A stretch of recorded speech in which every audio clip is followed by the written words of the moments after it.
Hey everyone, welcome back, or welcome if you're new here. My name is Jeremy, and I'm the author of the Conversion Protocol series. This story releases 3 times a week on Sunday, Tuesday, and Thursday. Just a quick note, each video is only one chapter long, so you can easily keep up with the story and never have to wait too long for the next part. If you haven't listened to them yet, you should go listen to chapters 1 through 5. Alright, let's dive in. Chapter 6 Fractures. Diablo. The Dominion is pleased with your progress, the cold voice said. You have done well. Soon you will earn your place among us. Diablo's smirk widened. Thank you, sir. However, there may be a small complication. Someone is poking around. I was forced to accelerate the timeline. Handle it, the voice snapped. A single human should not be an issue. If he is, then perhaps we have overestimated you. The line went dead. Diablo stared at the phone for a moment, then hurled it against the wall, watching it shatter. His lip curled. Handle it. He turned and backhanded the woman chained to the pipe without looking. She cried out and crumpled. He didn't even glance at her as he walked away. He pulled out a fresh phone and dialed. I need everything on the man the Heart woman hired. History, relatives, weaknesses, leverage. Yesterday. He ended the call and checked the tracker on Damian. Still too far north. With a casual tug on the invisible leash, he felt the distant wolf flinch and begin moving back toward the city. Good. His eyes drifted across the rows of amulets laid out on the table like glittering teeth. So many left to deliver. The Dominion had dangled power in front of him like bait, promising him a seat at their table if he sowed enough chaos. And, of course, see to it personally that the boy was given his amulet in front of his mother. They thought they were using him. Diablo smiled thinly. He had spent years as the weak one, the small one, the one everyone looked down on. Then he discovered what he could do, how beautifully people broke when you showed them true fear. He made sure every person who had ever humiliated him suffered before they died. The best part was watching their eyes when they finally realized it was him. Never again. He left the room and descended into the basement where the new wolf pack was chained. The moment they saw him, they went still. He kicked the alpha hard in the ribs, smiling at the sharp crack of bone. Bring the rest of your pack here by tonight, he said softly. Fail me, and I'll skin you while you're still breathing. Diablo walked out into the night, the smirk returning to his face as he headed out to deliver more amulets. Soon, he thought. Soon they'll all understand what real power looks like. Damian. The wolf was afraid. Thinking was new. Thinking was dangerous. Before, there had only been simple things. Hunger, hunt, run, hide. Cold nights and empty stomachs. The smell of rain, the thrill of blood in the air. The world had once been sharp and clean, carved into simple instincts and immediate needs. Now, the world was changing. Now, other things kept rising inside of it. Faces, voices, feelings. A soft voice calling Damian. A warm hand resting gently on its head. Laughter, sunlight. The smell of food drifting through an open back door. The wolf hated these things. Hated them. Because every time they surfaced, the world stopped making sense. They made everything louder, bigger, too big. The wolf understood fear, understood pain, understood prey and danger and territory. It did not understand the ache that twisted in its chest whenever those strange fragments surfaced. It did not understand why hearing that voice made something inside it hurt. The man had done this, the one who had pushed it, the one whose touch had burned. Lightning. That was the closest thing the wolf knew to it. Not fire, not claws, not teeth. Lightning. Something unseen had reached into the wolf and taken something, torn something loose.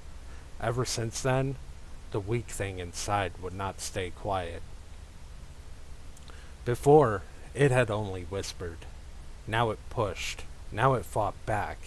It whimpered. It remembered. And it missed things. Things the wolf could not understand. Fear clamped down hard. The wolf ran faster. Massive paws hammered against dirt and limestone, claws digging trenches through soft ground. Trees flashed by, brush tore against thick black fur. Branches snapped beneath its weight. Run. Run faster. Run until the thought stopped. Run until the softness died.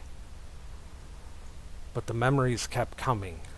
A backyard, green grass, hands gripping a ball, laughter, a woman smiling, warm sunlight. Damian.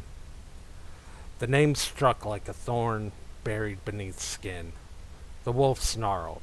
No, no names. Names were wrong. Names belonged to humans. Humans brought fear. Humans brought cages. Humans brought pain. Run, run, run. Then came the pull. The wolf froze, not physically, but something inside seized, invisible, painful, sharp. It yanked hard, south. The wolf dug its paws into the ground hard enough to crack earth beneath them. No. No, no, no. Not south. Not lights. Not noise. Not humans. The wolf snapped at empty air, lips peeling back from fangs the size of knives. Nothing there, but the pull remained, stronger now, demanding. The wolf whined, actually whined. The sound startled it. Weak. Weak sounds belong to wounded things. Weak sounds belong to prey. Rage surged immediately afterward. The wolf roared into the darkness. Birds exploded from nearby trees. Smaller animals fled. Still, the pull remained, steady, unmoving, south. The wolf resisted. For several long seconds, it fought. Then pain lanced through its skull, white-hot and blinding. The small thing inside stirred again. Not fear this time, not confusion. Sadness. The wolf staggered. And for the briefest moment, just a moment, it saw her. Not smelled, not sensed. Saw. A kitchen window glowing softly in the dark. A woman standing there, red eyes, tired face, crying, waiting. Mom. The thought appeared suddenly, clear, perfect. The wolf froze. Then terror hit. Real terror. The kind no prey animal could understand. That kind that comes when something impossible suddenly knows your name. The wolf turned and ran. South. Toward the lights. Towards the noise. Toward the fear. And deep inside those golden eyes full of rage and panic and confusion, a small boy cried silently for his mother. Fell. I sat in my massively oversized truck, drinking coffee and waiting for my client to come out of the nightclub. Assignments like this were boring, escorting spoiled rich brats around not because they needed the protection, but because mommy and daddy could afford it and I was a status symbol. These assignments were always worth a lot of money, but they also came with tedious hours of hurry up and wait. I hadn't always been the top bodyguard in San Antonio. It was rough when I started. dear old dad had made a lot of enemies over the years, and just being a bear mod wasn't enough to get them to stop making my life hell. It took 6 months and publicly humiliating one of them bad enough that he pissed his designer Armani suit to finally get my foot in the door with a firm. A year later, thanks to my military and police background, I was running my own team. That's how I ended up with these boring but cushy jobs. Nights like this made me miss the old days with Blake. Two brothers, facing off with the world and telling it to go fuck itself. Those were good days. Days filled with fun and laughter and gut-wrenching terror that we wouldn't get through this firefight, this patrol, this tour. Days that forged our respect for each other and our trust. That's why I had followed him back here to San Antonio. No decent soldier would let his brother walk into a fight alone, and Blake was certainly walking into a fight when he left the Marines. I checked my phone again, worried about Blake. Usually, when he needs me for backup, I was with him for the entire case. The fact that I hadn't heard from him since the rail yard was out of character.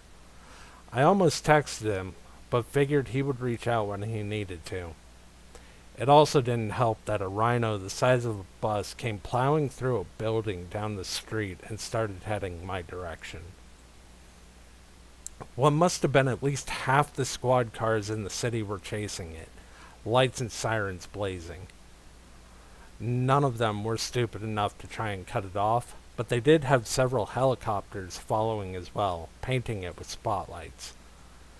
I almost laughed when I saw officers leaning out of windows and taking shots at it with handguns.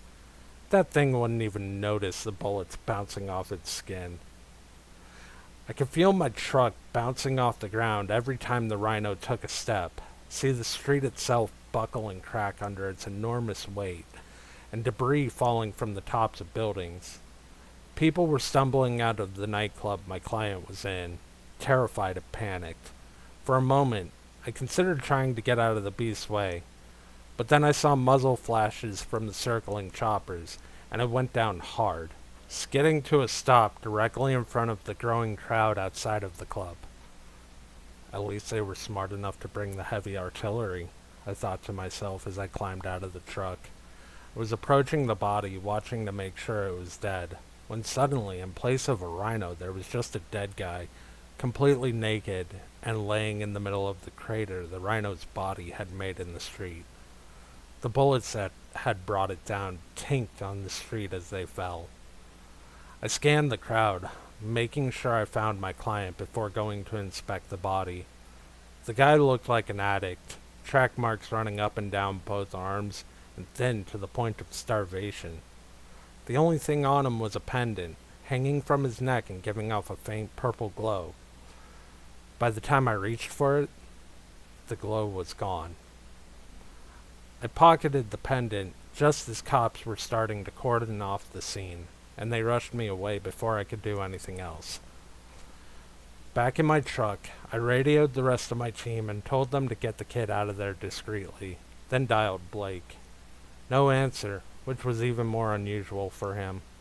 I left him a voicemail and then headed home for the night. I had a feeling the client wouldn't be going anywhere else tonight, and I needed to be ready in the morning when Blake called me again. That's the end of Chapter 6. If you want to find out what Blake discovers next, make sure you're subscribed. New chapters drop Sunday, Tuesday, and Thursday. Drop a comment and let me know what you think is really going on. Until next time, stay sharp out there.